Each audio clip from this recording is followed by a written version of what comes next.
Hello, everybody, and welcome to today's webinar. My name is Lisa Shamet. I'm the head of partnerships at Charity Digital, and I'm going to be your host for today. We would like to, obviously, give you all a warm welcome, whether you're joining us for the first time or our regular webinar attendees. It's good to have you back, and we hope that today's session is going to be insightful to all of you. Today, we're going to cover how to measure and report charitable impact. That session will be delivered by Hobby Dean, who's a solution consultant at Sage Intact, and she will share which metrics are most important to charities, how to find data to calculate them, the performance metrics that donors want to know, and how to include ESG in your measurement and reporting so that everybody, all your stakeholders, understand the impact you deliver. We are able to provide this webinar with the support of our partners, Sage Intact, which offer dedicated non-profit finance management and reporting solutions. Now, before handing over to Hobby, I just want to share a few house rules, especially for the ones who are joining us for the first time. The session is currently being recorded, meaning that we will send you the recording just after it has taken place, so about 2:30 today. And it will be uploaded, meaning that if you are joining midway through or have to leave before the end, you will be able to watch on demand within a week's time, and you will also be able to share with your colleagues. The slides and the other resources will also be made available later on. Closed captions are available, and I think my colleague has already shared the way you can action them for you. During the webinar, we want to hear from you, so please ask a lot of questions in the Q&A section, and our expert Hobby will address them at the end of the presentation. If you have to share any comments, tips, experience, obviously where you're joining from, I've seen already some of you commenting about that. There's the chats, the comment and chat section to do that. So we are very much looking forward to hearing from you.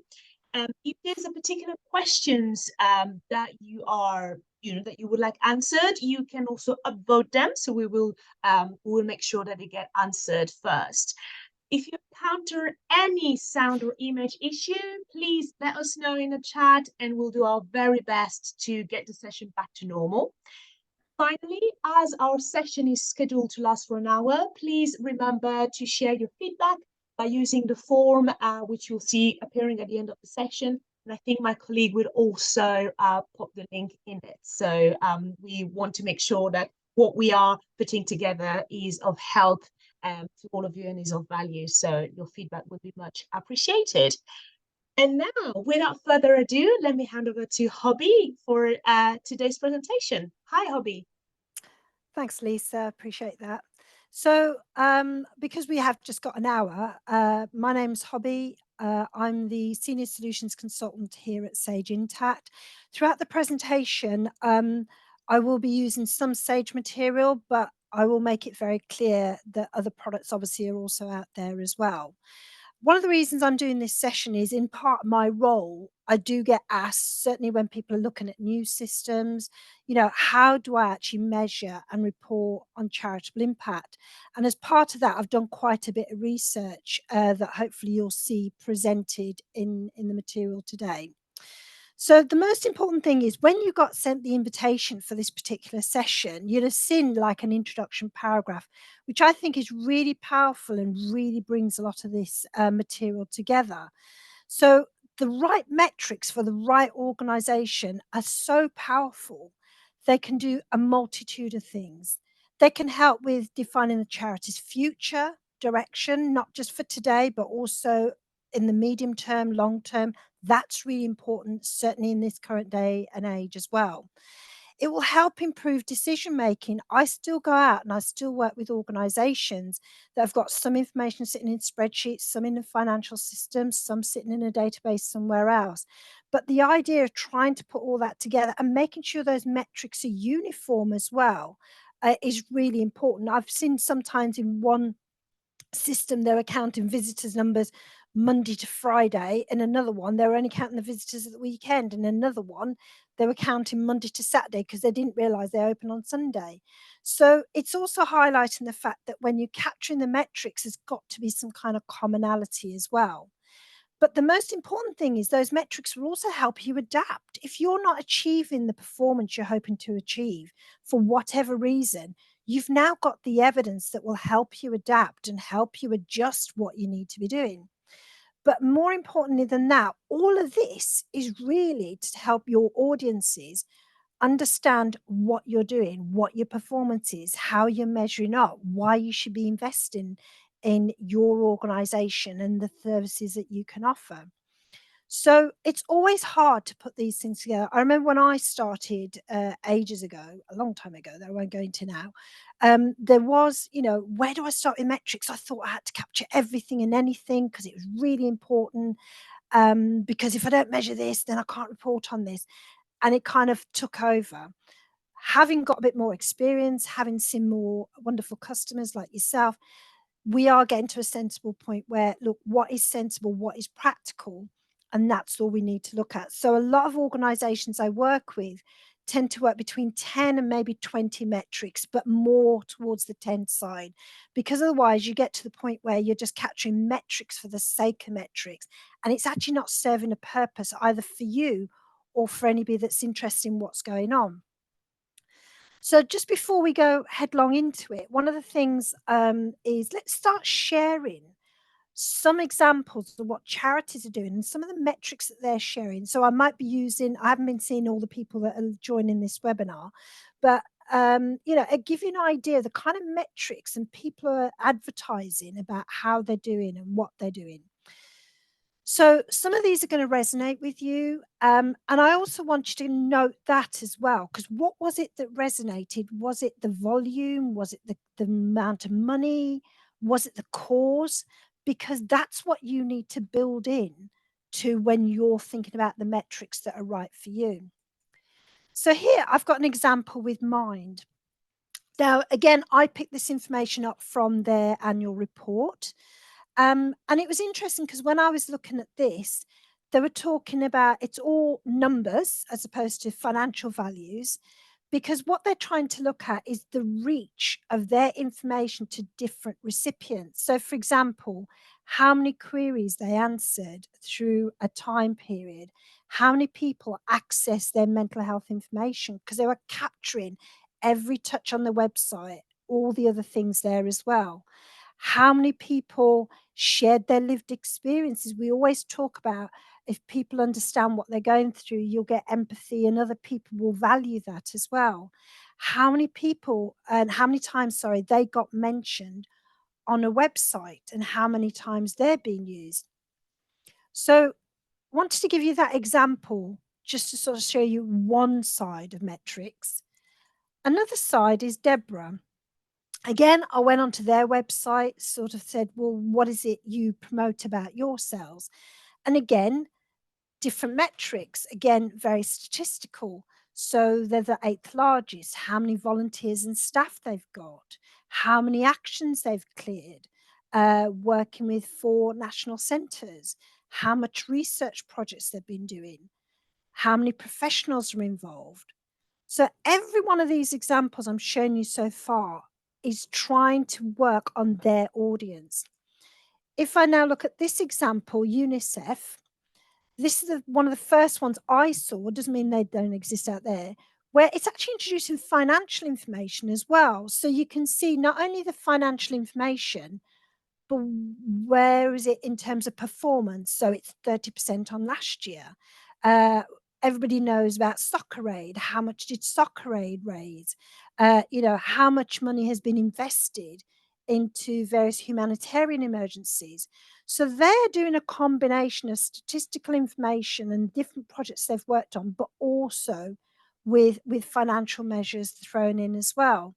And again, the reason I'm highlighting that is depending on the nature of organization you are, people want to see a combination and they want to see something that's practical. And if we finish on this one, we're looking at British Heart Foundation here. And this time it's mainly financial information.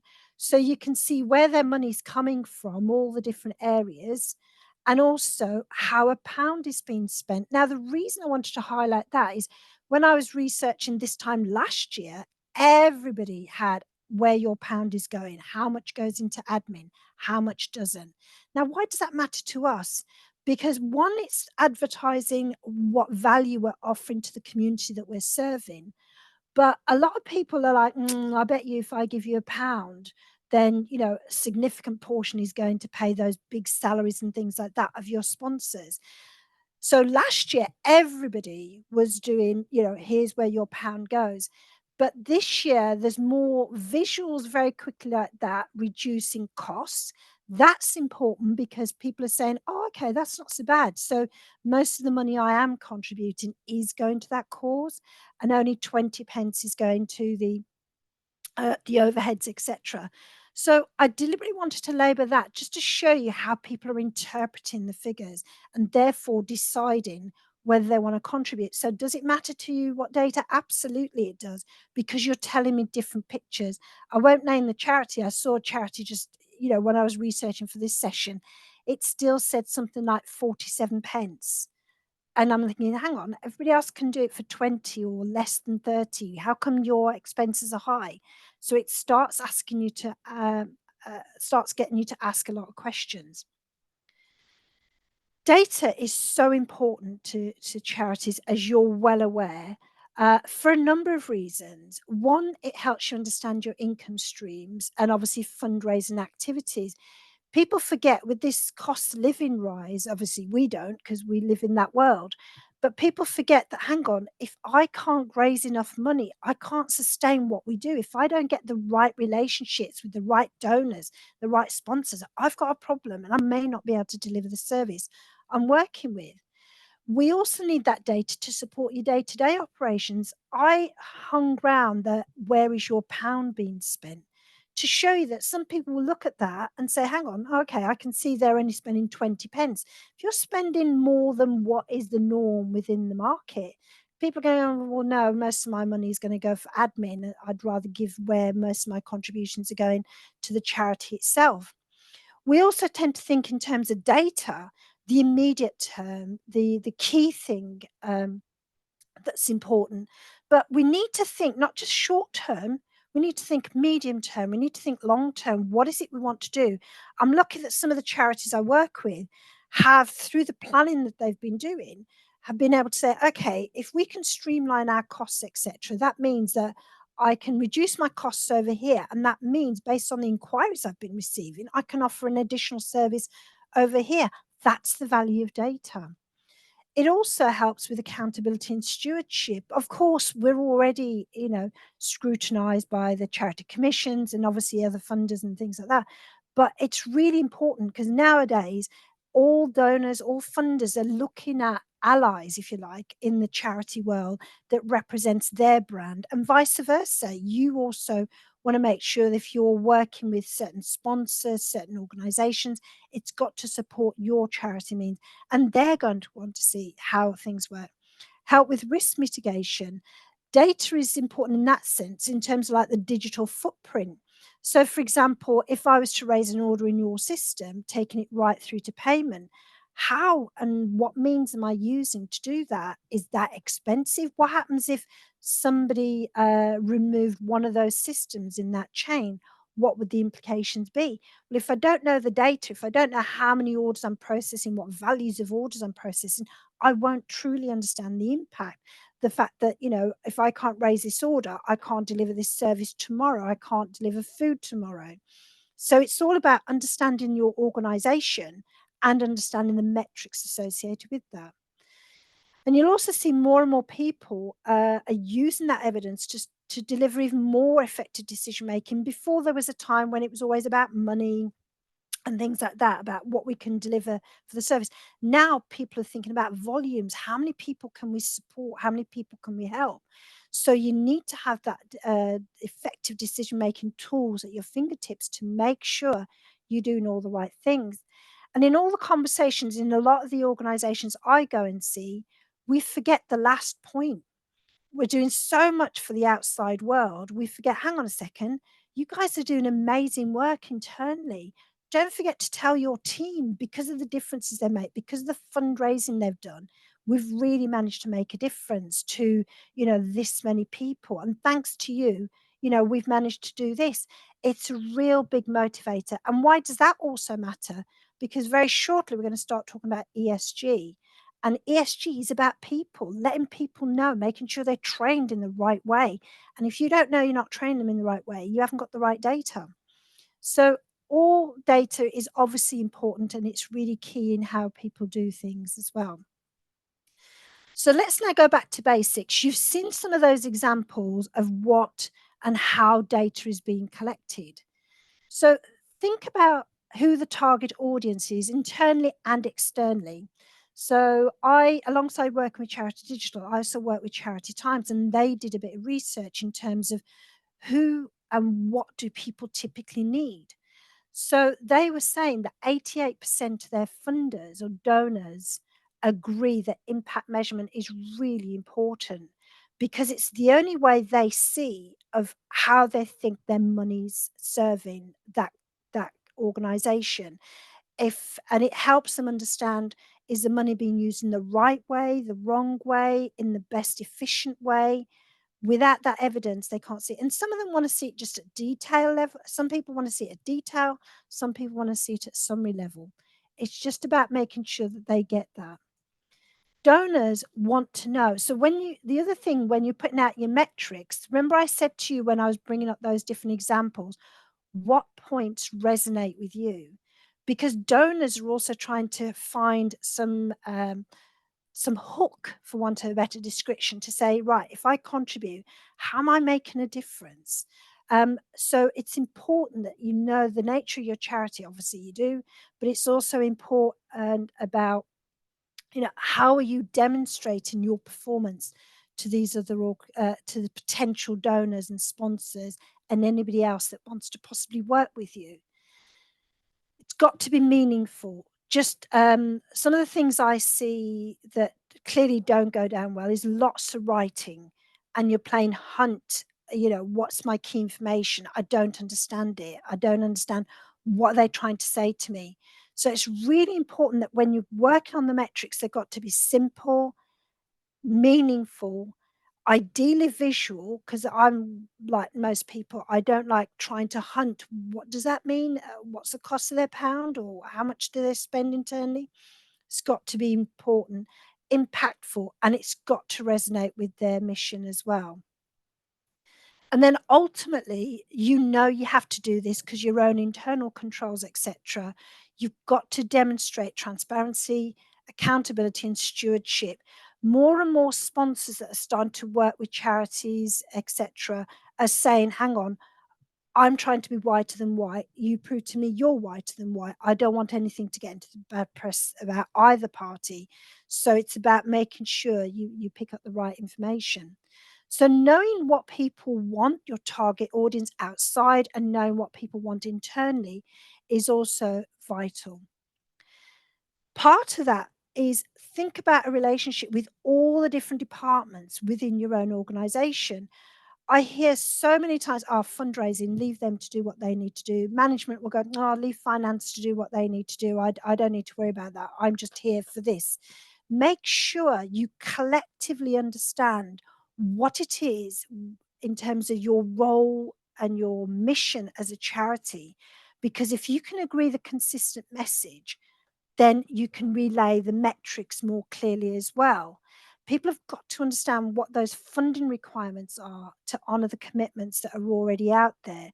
So for me to deliver that food programme, how much money do I need to invest? How many resources do I need? Where can I get the source of funding? We all recently went through a pandemic, obviously, and I don't want to dig up old ground, but it was really interesting because I was lucky enough to work for a charity at the time. And it was really interesting to sort of see organizations that were willing to contribute and help genuinely, and organizations that virtual signal they wanted to help, but they actually didn't help you. And I found that quite a big eye opener. So it's about having substance and having that evidence to sort of prove that. But also resources needed. Reserves, obviously charities, it's important you keep those reserves and they have an absolutely valuable place.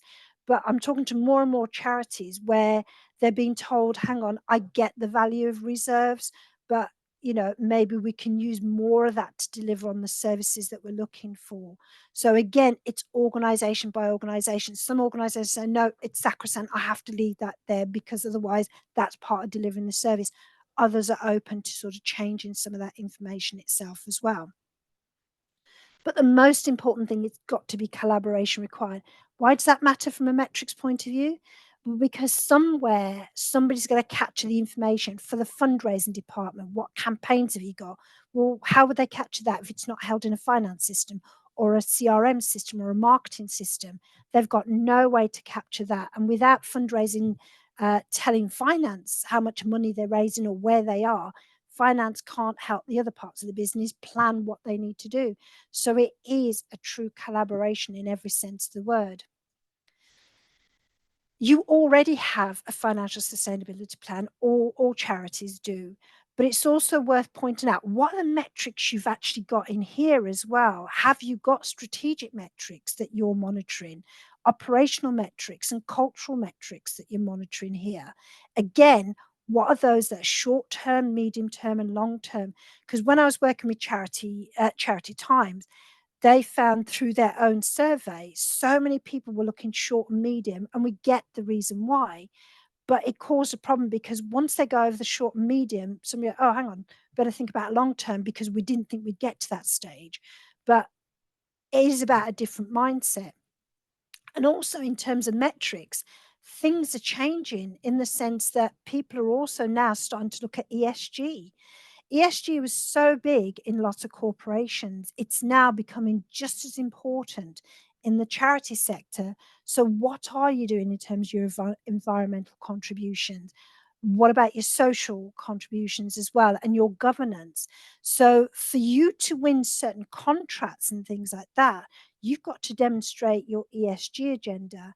When I first was introduced to this in the charity sector, I was told of a story where Royal Shakespeare Company had an alliance with BP.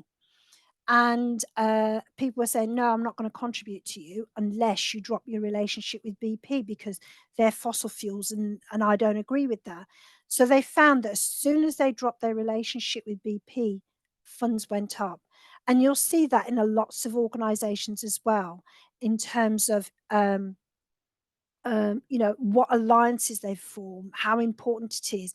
And again, some charities vary in size in terms of, what is environmental to me? Do I want to reduce my carbon footprint? You can start off very simple, just down to getting fair trade products, reducing the paper. My company, I can't even find a ream of paper because we're trying to reduce the paper we use within our own organization and so many other things that show more and more of our environmental credentials. And that's important because funders and donors are looking for those kind of things now as well. So even just focusing on the ESG agenda, it's helping you demonstrate your value to funders. I was saying earlier that, some of the organizations I work with, the ESG agenda has become really important because it helps you support bid proposals. I was working with one drugs charity, and that drugs charity, they were able to evidence that this is what we've done in this region, and this is how we delivered on that. Our staff is this, our staff is that. We're carbon neutral. Other factors that were really important for them to win that business, and they had evidence to demonstrate that. And it helped them win more business to the point where in certain circles, they are the default organization that organizations will go to for that type of service. Also, corporations as well, we're finding a shift that there used to be always a partnership between a charity and an organization, and it used to be exclusive. That's not happening anymore. We're finding that because of the evidence and the metrics and the cost of living for everybody, everyone's kind of having multiple partners to help with charities. So Sage, for example, came to a webinar earlier this year with Charity Digital, and we sponsored the food. Another great company sponsored other things as well. So there's so many other things that people can share their sponsorship and get funding. Improving staff retention as well. Again, the reporting shows that if you capture the right information, then it's worth highlighting some of those things that will really appeal to staff as well and attract, because we're getting a lot of shift from people that worked in the city, want to work for a charity because they want to give something back. Other people are doing that as well, but there are certain shifts between certain markets. And again, having that evidence, remember I talked about the pound, and 80 pence of the pound is going to the cause and 20 pence. People are using information like that to sort of say, no, we need to streamline our operations. It's costing too much to get our products and services in. We need to think about that. But also it's about making sure that, you know, you can answer current and future questions from various stakeholders as well. So it's becoming really important. And I think all the key things are get the right metrics, measure it in the right way, and hopefully your profile increase and you'll get more money coming in. And also you as an organization can benefit as well. So if we look at what kind of metrics, so I've shown you some examples. I've said why it's important to capture some of those metrics. If we move into here, so what metrics are actually right for you? I always say take a step back. When I've done workshops with other clients, it's like, okay, so what is it about you want to report? What is it you want to tell to the outside world about your performance, and therefore will attract more information? So we always kind of start on a blank sheet of paper and say, okay, financially, do you want to capture any financial information? You saw earlier, mine just had statistical information, but do you want to capture financial? Does it matter? And if you are, what is it you want to capture? Income, donations received? Do you want to capture the value of the service you delivered, the cost of the service you delivered? What exactly is it that you want to capture about that information? If you're holding statistical information, the lovely client I saw yesterday, they wanted visitors numbers. They wanted to know visitor numbers by day, but also by month, you know, because of the service that they offer. How many members have I got? How many beneficiaries? Some of the charities are saying that thanks to your contribution, we were able to help X thousand more people thanks to your contributions. What about the campaigns being run? So if fundraising have got to make sure they're on target in terms of bringing the money in, they need to know what campaigns they're running. What's the starting budget? What is it they need to achieve? How and what are the means possibly they can have to achieve it? All these statistics have to come with some kind of a time frame as well. So the idea is that you can turn around and say, right, okay, so if I'm capturing income and donations, how exactly am I capturing that? Am I capturing it on a daily basis, weekly basis, monthly, quarterly, yearly? How am I doing that? Because just saying, hey, we've done really good, we've done income donations received. If people haven't got a sense of time period on that, they don't know, is that just for this month or is that for the whole year? And they need that evidence to decide how to do that. And how do I tell people, um, is that good, bad? Because I've already said we've received the money, but I need to use things like color coding or symbols to represent, is that good, bad, indifferent, same as where we were. So again, when you're putting the metrics together, you need to think about how you're going to present this. Um, some of the dashboards I'll show you in a second have arrows that show you performance is going good or performance is going bad. Some of them will have smiley faces, some will have flags. It just depends on what is right for you as an organization.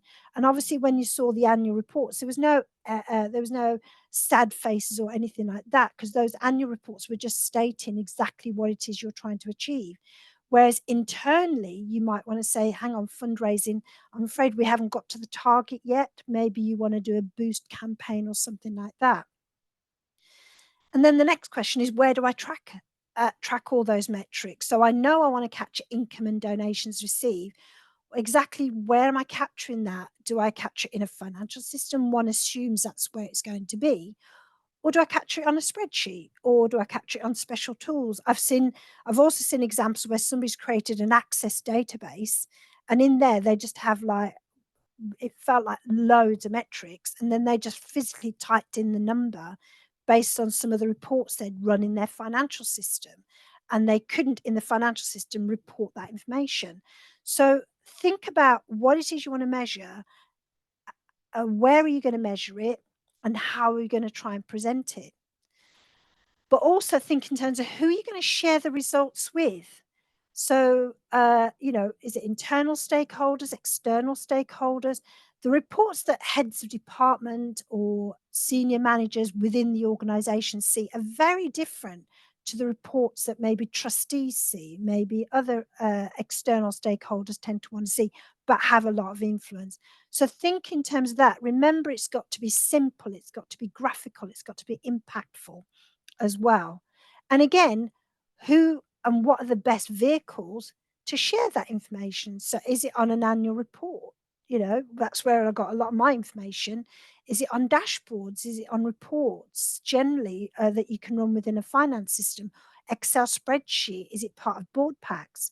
So when you're thinking about the metrics, you've got to factor all this in as well. What's the best way? So can they be grouped together? Absolutely. You can group some things that are relevant to financial, some things that would be relevant to the trustees, some that might be useful to the CFO in the organization. It's important that you group the information together, and they've got to have meaning because it's about helping you identify your performance and everybody else as well. So I'm using some Sage examples here that we've used with some of our customers. And again, I'm sure there are products out there that just do just as good a job as we do. So bearing in mind what I've just said there in terms of metrics, here's an example of a dashboard, a very simple, straightforward dashboard that I didn't go overboard with, metrics galore. So here I'm identifying how many clients am I actually looking after. So there you can see a statistical information. Remember, I wanted to say for what's the performance for. So at the bottom of the screen, you can say that's what we've done for this year. So that's the value of clients we've served this year. I can also use an arrow to say, is that positive, negative? So you can see I've got green arrows and red arrows. But I can also identify how much of an increase or a negation that was in that time zone as well. So just off that one, what we call a performance card, you can say, right, great, I can see how many clients I've served. I can see where we are compared to last year. And at the moment, it's all green and it's looking good. So I can assume that's okay. But when you come to something like volunteer hours, very similar again, but because you've got the comparison that's telling you, hang on, it's minus 10.5. I don't know how you can get 10.5 of a volunteer, 0.5 of a volunteer, but I'm sure that could be interesting metric. But that's going down. So why are we losing volunteers? Is that enough for me to worry about why volunteers aren't there? And also expenses, because we know it's the other way around. Hang on, that means expenses are going up. The arrow down is saying, hang on, it's a negative thing because our expenses are actually going up. What about reports that you can get out of the system? They don't have to be just simple individual metrics. I've got an example of a report here that clearly highlights for different areas of the business what the expenditure is on each of those programs, and then also how many clients I've managed to serve, and therefore what is the cost per client. Again, remember, we wanted to reduce, we wanted to find efficiency for ourselves. And the idea is it can tell us, hang on, that project is costing a fortune for individual clients. Why is that? Is that because of the hotel room we have to book? Is that because of the meals we serve? Have we not got a good relationship with the supplier? What's causing that? And things just don't have to be textual. You can have very visual programs as well. So if you're capturing those metrics, you can see how many clients are involved in fundraising, how many are involved in learning, memberships, shop sales. Where are your volunteers? You've got more in the learning area than you've got in shop sales. Is that okay? Is that something? Remember, it's all about giving you evidence. Inquiries. So even though I'm not breaking this out into types of inquiries I'm receiving, that at least is giving me a heads up in terms of volume of inquiries I'm getting, but I wouldn't have captured that if I didn't capture the metric. So this is one example. Another example is this one. Often, remember I talked about income streams and things like that. So right at the top here, I can see the top line is all to do with my income. And I can see my income broken down into donations, grants and funds, memberships, lottery funding I've received, and also sponsorship. So even through things like that, I don't need to see the detail. It's simple, straightforward, impactful. I'm using symbols to say it's all green, and where I've got a problem, I'm using an arrow. That will help the user know what they need to look at. And depending on the tool you're using, you can always drill through to the information underneath and therefore be able to say, okay, so that's great because we had funding from the UK government and things like that. Look at another one, and this is the other extreme. So please don't panic. I'm not expecting everybody to get this on day one, but something like this. For the fundraising team, they could have a look at the metrics associated with them. But although I've targeted the fundraising team, a lot of that information is coming from accounts receivable, it's coming from accounts payable, it's coming from other parts of the system. Whereas I can see, how many contributions, which are my successful campaigns. I can see, what is the average gift amount that I'm getting? I think I was on a webinar where somebody said, when we have a disaster, we get loads of money coming in, but the contributions could be £5, £10, etc. When you have a more sustained campaign, the money is bigger and it's more regular as well. So again, if you capture the right metrics, you can see a lot of that. So you can see from here the cost per pound donated, the average donor ratio, how much we're getting, whether some of the funding we're getting is restricted as well. So these are all different examples. I've shown you different dashboards targeted at different people for different information. So you don't have to have all this on everybody's dashboard. You can make it all personal to the individual recipient. So when we talked about a collaboration, finance can see a bit more information. They'll see something slightly different. Leadership might see something slightly different. They might want something like the previous screen here. So the idea is that you can tailor this in different ways. And now with the introduction of a ESG, you can start catching other information. So I thought this was really good by Cancer Research. I went on to their ESG reporting area. And it was really impactful for me as somebody that's watching this, because I was picking up on little things that might be little to me, but were still impactful. Things like 139 more of our stores have been upgraded to using LED lights. The fact that the staff themselves are committed to having a sustainable agenda. The fact that they've been tracking their emissions.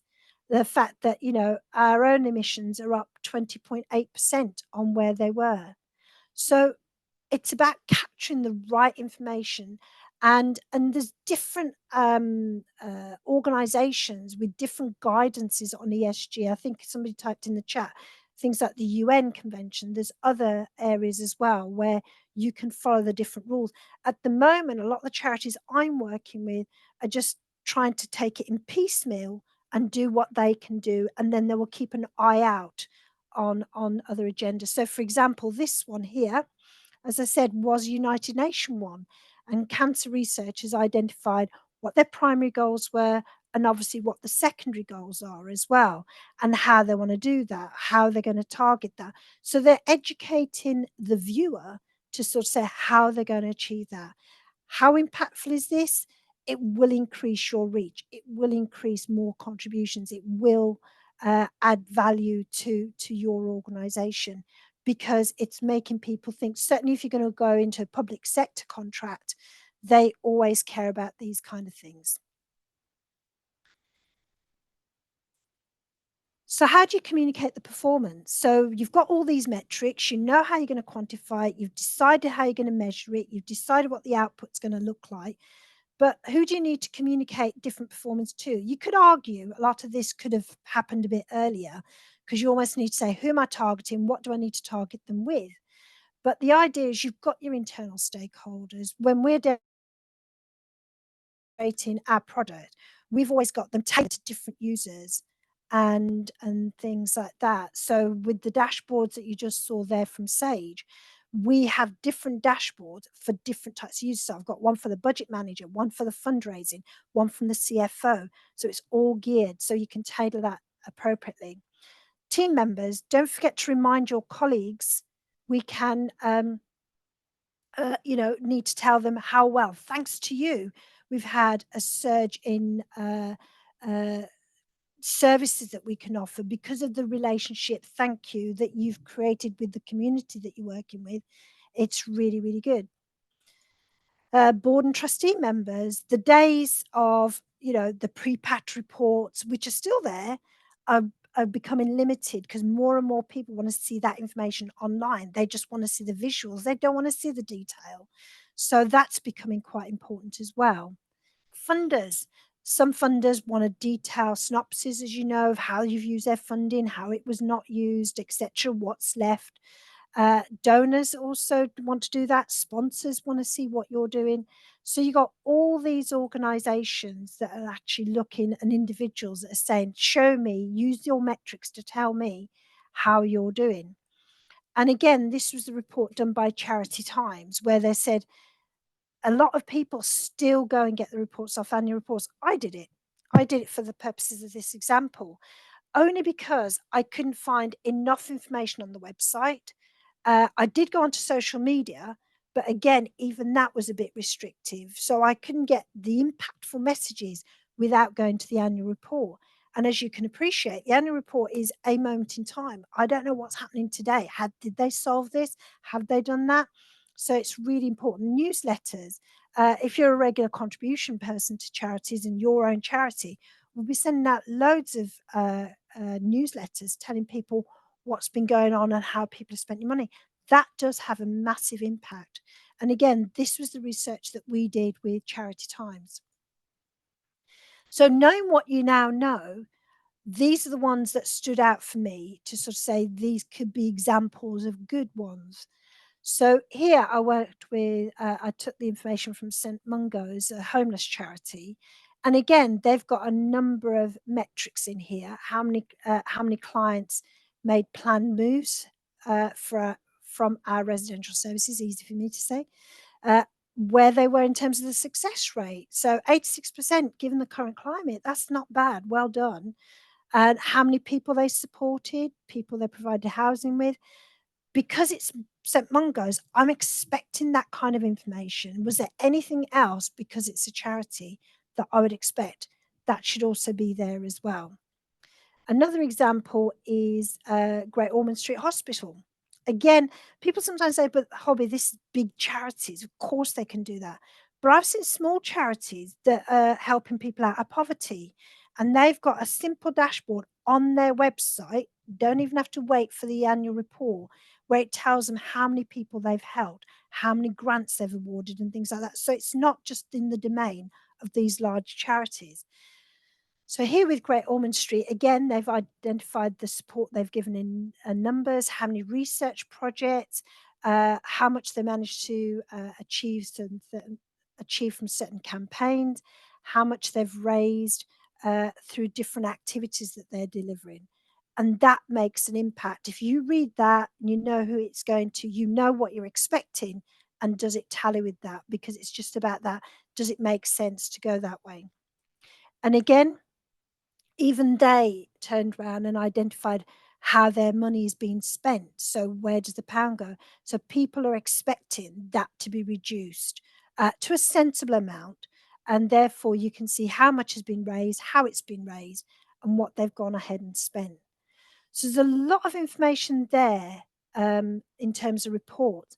But what about the future? We're all sitting here, I'm telling you about the metrics, I'm telling you what kind of way you got to quantify those metrics, etc. ChatGPT and other AI tools. And I was lucky enough, as I said, to be at the Charity Digital session earlier this year. And it was really interesting presentation by WPNC. And first thing that he did say, and it always resonated with me, because even I wasn't sure that, everybody's job is safe. The thing that ChatGPT and AI tools like this are going to offer is giving you more data analysis. If you're a charity and you're a small charity, you've got limited resources. There's only so much you can do. You can't afford to sit there and analyze everything to the nth degree.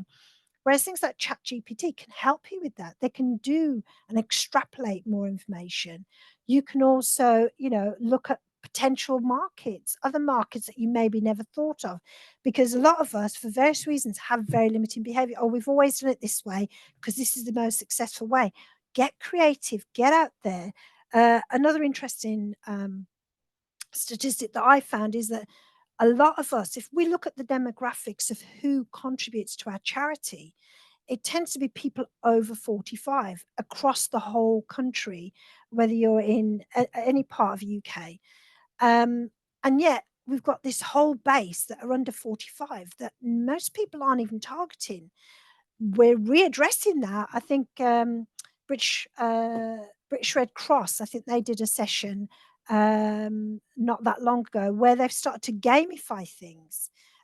So it appeals to a younger audience. Because again, if you capture the right metrics, you can make sure you're capturing the right information.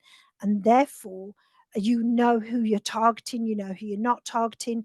And if you've got this whole gap in your contributions, if you like, you can work on a campaign specifically aimed at those individuals. So I'm seeing more gamifications. I'm seeing more, ad hoc little events going on where the money is going for charity. Things like Macmillan, they do the coffee mornings. Other charities are starting to do that as well. And what comes out of that? It's all about creating the right metrics to see, is it going to work or is it not going to work from you? So when you've got the right metrics, hopefully you can see it's about empowering you to make sure you can measure the right information. So it'll help you identify income streams. It will help you identify where you need to be in a competitive situation. As I was saying, it's not just about the demographics of people. It's also certain stereotypes. People are saying, "Oh, women don't like to play computer games." Actually, the research shows you the opposite. And the average age of person that likes to game is not what people perceive it to be. So it's about that innovation. Maybe people aren't contributing because you haven't got the evidence, because the technology is not that easy. Everyone talks about silver surfers, and they're not comfortable with some of the technology, and therefore they're kind of shy away from it. But when they go through training and things like that and see how easy it is, they could do that. But the fact is, you've made it available because the metrics you were capturing were saying, no, the reason these group aren't contributing or doing this is because they feel detached. So we need to bridge that gap. Employees, it's really important for your staff to sort of see, the value. And it's also about developing your staff and retention, because, as a volunteer, you need to go through different training to your regular staff, because you only see a snapshot and dip in as and when. Your regular staff need to see everything from end to end, know that they're making the difference. Risk mitigation, what would you do? What would be the impact if somebody switched off one of the systems and you couldn't access it? You can now do that. Cost cutting and efficiency. When we keep seeing examples where you've got the pound and how much is going towards charity and how much is covering your overheads, you can now start asking the questions, why is it taking so much? And you couldn't have done that without metrics. But the other thing is, don't go too far with metrics. Don't make the mistake I did, as I was saying at the beginning. I was catching so many metrics, I didn't know what I needed to cover, what I didn't need to cover, but I'd better do it just in case. And it got to the point where there was just so many metrics. I was too busy feeding the metrics rather than feeding the business. So make sure collectively in your organization, you agree maybe the top 10, top 20 metrics, and then you start reporting on that. So just before we open it up, I just wanted to say that obviously the value of metrics, you already know that. And I think a lot of the information I've covered, to be fair, you probably already know. But from outside the world of charities, it does help with so many things. It helps improve your course. It also helps give better insight into the organization. Lots of sponsors, lots of funders are trying to say, well, are they just like a commercial company? Are they good to do business with? It's also going to help you improve your decision making. If you're looking at figures as of last month, that's too late. You're dealing with a crisis today. You need to be able to see real-time information in that way.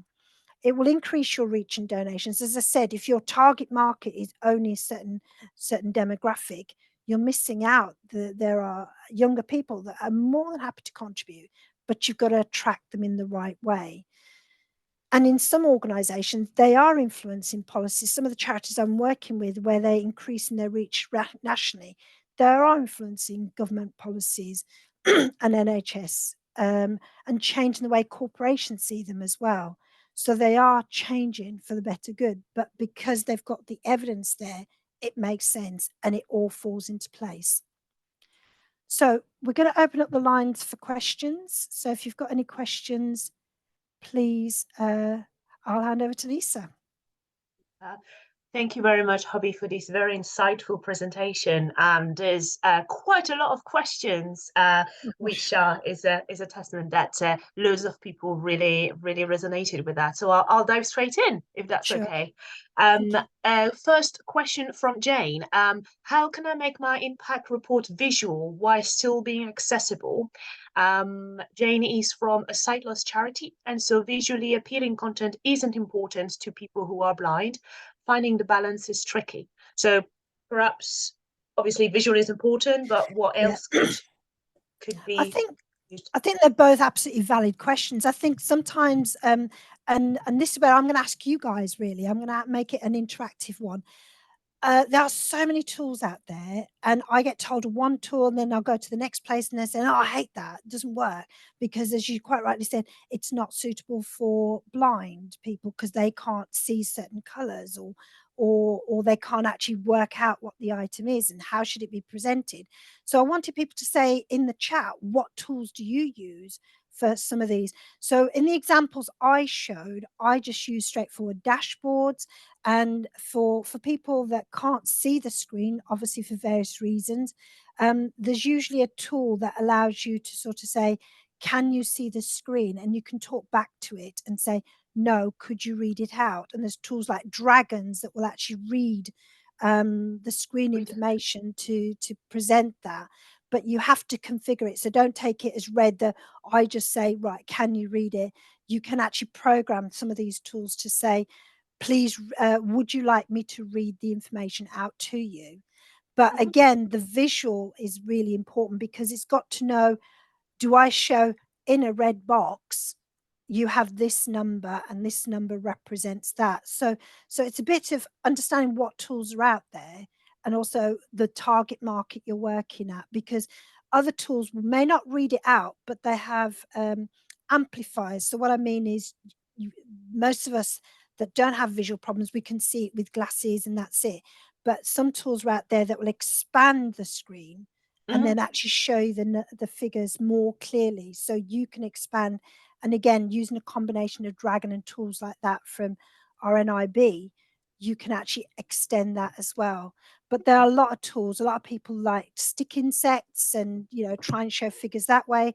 Some people will use their charities symbols. Like, for example, I'm doing Sage. A lot of the graphics came from Sage.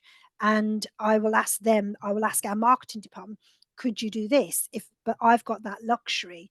A lot of people will go onto the internet and say, can you find me a suitable graphic? And people like Microsoft have so many free graphics that you can actually build in. So it's a combination of think about your target audience, absolutely valid questions, and how do you present that? Do you need audio on that? Do you need visual tools to expand it as well? So it's not just those examples I showed you are just, we could see them, but for somebody else with visual impairment, they need something that like Dragon or something that expand the screens. Okay, thank you. Yes, so putting ourselves in our stakeholders' shoes and understanding what they would be most interested in. Thank you for that. Another question from Kerry. How important do you think it is having the impact report in different formats, available on video, digitally, physical or hard copy? Kind of links back to what we were saying. Absolutely vital. I think what I'm finding is even the charities are saying to me, "Oh, Hobby, I only ever used to do the annual report, and off I went, and that was it."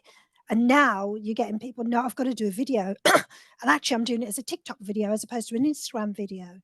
So yeah, it's becoming more and more important because, again, depending upon the demographics you're going to, the annual report that I showed you the statistic is a good 93%. I think it said on the statistics, Mhm. but that's only to certain demographics. Yeah, You go to the so youngsters, and I complex. mean that in a complimentary way, as an old person, that they wouldn't think about looking at an annual report, not because that's not where they want to go. It's just too, it's full of financial information, another thing. So they want something very quick, very visual, very sort of, you know, have you seen this page? Link to this page. So you've got to think about your audience and what's the right method for that audience member. Mhm. Absolutely. Yeah, thank you for that. And a lot of people have voted that question actually. What is a sensible or realistic number of metrics that people use? Yeah, sensibly anything between 10 and 20, but they've all got Hmm. to kind of be interconnected. When I first started this, you can laugh at my expense. When I first started this, I did something like 40 because finance wanted this and so wanted this, and I had to have all of them. And then my manager turned around and says, "Okay, Hobby, that's a fantastic idea. Right. So, what transaction am I going to enter to update this figure? Oh, that's okay. You just use this.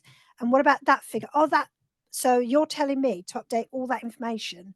I've got to typically enter about 30 transactions just to do one." And I went, "Yeah, you're right. Maybe you got a point." So, yeah, stick between 10 and 20. Make it as easy for yourself. Hmm. Start off, what I always say is start off with just 10, because the last thing you want to do, or even less than 10, because you need to understand how that data and the metric is populated. And if it's populated in the right way and it's benefiting the organization, it's worth carrying on. Hmm. Because the last thing we know, you guys are hardworking anyway. And this does happen. um, the idea is that I do, hey, and I brilliant. Look how many metrics I've got. Aren't we doing great? And I go, yeah, thanks. Move on to the next newspaper. And it's like, but I've worked hard. Do you realize how much? No, I've just moved on to the next thing because I've seen the headline. I just want to move on. That's demoralizing. We can all resonate with that. You've only got to Resonate with look at that. people doing the monthly management reports, exactly the same problem. Yet Hmm. you spent days getting that right. So measured metrics, keep it simple, Simple. sell those metrics internally as well. So people know it's possible, because the best compliment you can have is start off simple and people ask more questions about, oh, okay, so how did you get this figure? Oh, okay, so does it include this? That's the best compliment you can have. Yes, it might get Mm. frustrating, but it's the best compliment because it means they're asking questions about what you're capturing. Yeah, absolutely. That's a very good answer. I'm seeing in the chat that some people have put a very helpful resources from abilitynet.org.uk Brilliant. about creating accessible documents. So we'll also add Thank you. that in the resource tab. But moving on, and basically there are quite a few questions around ESG. So question for Mira, where can we get more information on defining our ESG agenda? And Lorna also asked about ESG in the context of ground funders. So yeah, be good to perhaps get your thoughts on where they can get started when it comes to ESG. Okay, so there's so many sources. I'm going to cheat and say I am within Sage. We have our own ESG contact, and they actually came and presented at Charity Digital event that happened early in the year. So I'm lucky. I've got my own contact within the organisation that I can run to and say, "Hey, well, how do we do this?" But outside of that, there are lots of information on the internet as well. Because I think I saw quickly something flash up, and obviously I showed in terms of cancer research, there's a United Nations Yes, which version, was there's really others as good, well. really So I interesting. think it's really important to understand what standard, because each one of those will do it to a different standard. Some are more international, some of them are UK. But again, don't be overwhelmed by it. Start with something that's UK, start with something that's simple, because at the end of the day, you think about, you're a consumer as well. What do you want to see in terms of ESG credentials of an organization? And do that. There's so much information on the internet that does that. If you're really, really struggling, drop me an email. You got my contact details on the page here, and I can sweet talk, and I'll buy lots of coffee and drinks for this individual, and I can get my colleague to get in touch with you and talk to you about what we're doing. We're going through that change as well, because Sage is not only a company that provides software, we also do charity. I did a charity day yesterday. So we understand ESG agendas and what's important. We've got something called Sage Earth, which can capture carbon footprints and things like that as well. Oh, Not to so quite a belittle lot that, of but things. there's a lot of people we can get you in touch with. We're also about to do user groups where we're going to talk about that as well and the impact. So please just get in touch with me if that, with your consent. I obviously, because I can't reach out to you without your consent, quite rightly. Brilliant. Well, thank you very much. Unfortunately, that's all we have time for today. However, we've seen quite a lot of questions, so we'll make sure that we provide an answer to all of them later on, and we add that as part of the resources. Thank you very much once again, Hobby, for your time and for sharing all of your expertise. It really looks like many or all of our attendees really enjoyed. So thank you very much. Thank you. And thank you to all of you for staying till 1+2 and sharing your questions and tips. Again, if you can share your feedback, that would be fantastic. There's a link that's been posted, and once you leave that window, you'll be prompted to share your feedback. So that's yeah, we're looking forward to receiving that. Our next webinar in 2 weeks' time is actually on ESG. So it's for where to start with ESG investment for your charity. It's going to be presented by our partner, Charity Intelligence. Again, it's a free event, so please do feel free to attend this one, and hopefully that will help you piece together and have a little bit more more information around ESG and how this can be part of your strategy moving forward. In the meantime, we hope you have a lovely rest of the week. Thank you very much and see you soon.